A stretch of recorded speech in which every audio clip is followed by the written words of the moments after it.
రూపాయల కేటాయింపును ప్రతిపాదిస్తున్నారు. పట్టణాభివృద్ధి వేగంగా పెరుగుతున్న జనాభా దృష్ట్యా సమర్థవంతమైన పట్టణ ప్రణాళికను రూపొందించడం చాలా ముఖ్యం. పెరుగుతున్న పట్టణీకరణ అవసరాలను తీర్చడానికి అనుగుణంగా అభివృద్ధి చెందుతున్న నగరాలు మౌలిక సదుపాయాలను కలిగి ఉండాలి. రాష్ట్రాన్ని సర్వనాశనం చేసేలా ప్రణాళికాబద్ధంగా వికేంద్రీకరణ మంత్రాన్ని జపించిన గత ప్రభుత్వం బిల్లుల చెల్లింపుల విషయానికి వచ్చేటప్పటికి మాత్రం కేంద్రీకృత విధానాన్ని అమలు చేసింది. ఉదాహరణకు మున్సిపాలిటీలలో చేసే చెల్లింపులను గత ప్రభుత్వం కేంద్రీకృతం చేసింది అధ్యక్ష. దీని ద్వారా స్థానిక స్వపరిపాలన స్ఫూర్తికి గత ప్రభుత్వం పాతరేసింది. మారుమూల మున్సిపాలిటీలో ఓ చిన్న మురుగునీటి కాలువ నిర్మాణానికి సంబంధించిన బిల్లులు సైతం రాష్ట్ర సచివాలయంలోని ఆర్థిక శాఖ కార్యదర్శి చెల్లింపులు జరిపే విధానాన్ని అమలు చేసింది. కేంద్రీకృత చెల్లింపుల విధానం నుంచి మున్సిపాలిటీలకు ఆర్థిక స్వేచ్ఛను కల్పించాలన్న గౌరవ ముఖ్యమంత్రి గారి ఆలోచనలకు అనుగుణంగా ఏప్రిల్ 1, 2025 నుండి మున్సిపాలిటీల బిల్లుల చెల్లింపును కేంద్రీకృత విధానం నుంచి వేరు చేసి బిల్లులు చెల్లించే అధికారాన్ని మున్సిపాలిటీలకే ఇస్తున్నాం. స్థానిక సంస్థలకు ఆర్థిక స్వేచ్ఛను కల్పించడం, వాటి పనితీరు మెరుగుపరచడానికి ఇదొక విప్లవాత్మక నిర్ణయం. ప్రజా రాజధాని అమరావతి. అసంబద్ధ రాష్ట్ర విభజన కారణంగా రాజధానిని కోల్పోయిన మన రాష్ట్రానికి అమరావతిని ప్రజా రాజధానిగా ఏర్పాటు చేసుకున్నాం. దీనికి ఆనాడు ఆమోదం తెలిపి అధికారంలోనికి రాగానే మాట మార్చారు.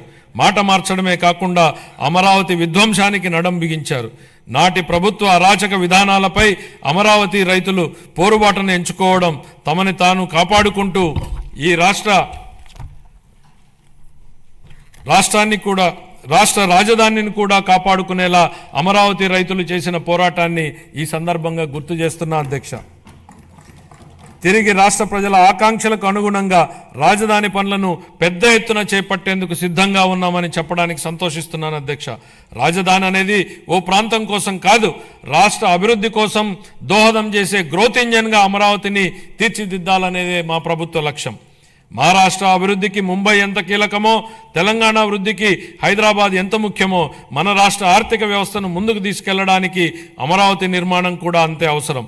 గౌరవనీయ ప్రధానమంత్రి శ్రీ నరేంద్ర మోడీ గారి సహకారంతో ప్రపంచ స్థాయి మౌలిక సదుపాయాలు, పెట్టుబడులు మరియు ఉపాధి అవకాశాలను కల్పించడం ద్వారా అమరావతిని ముంబై మరియు హైదరాబాద్లతో సరితూగే ఆర్థిక శక్తిగా అభివృద్ధి చేయడానికి మా ప్రభుత్వం కృషి చేస్తోంది.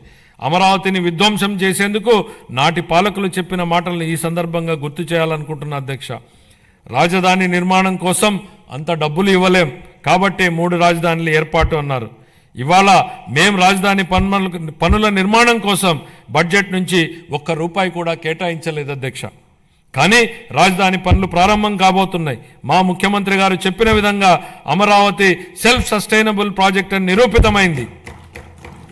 తనకు తానే ఆర్థిక వనరులు సంపాదించుకునే ప్రాజెక్టు అమరావతి అని కళ్ల ముందు కనపడుతోంది. ప్రపంచ బ్యాంకు, ఆసియా అభివృద్ధి బ్యాంకు మరియు హడ్కో వంటి ఆర్థిక సంస్థల సహకారంతో కేంద్ర ప్రభుత్వం ద్వారా అమరావతి నిధులు సమకూర్చుకునే ఏర్పాటును మా ప్రభుత్వం ఏర్పాటు చేసింది. దీంతో బడ్జెట్ సహాయం లేకుండానే స్వీయ పెట్టుబడి వనరులు కలిగిన రాజధాని నగర ప్రాజెక్టుగా అమరావతి మారింది. మా ప్రభుత్వం మున్సిపాలిటీల పరిధిలో చెత్త సేకరణకు వేసిన చెత్త పన్నును రద్దు చేసింది. చెత్త పన్ను ప్రస్తావన వచ్చిన నేపథ్యంలో ఓ విషయాన్ని సభ దృష్టికి తీసుకురాదలిచాను అధ్యక్ష. మీరు ఆనాడు ప్రతిపక్షంలో ఓ మాట అన్నారు. చెత్త మీద వేసిన చెత్త పన్నును ప్రస్తావిస్తూ నాటి పాలకులు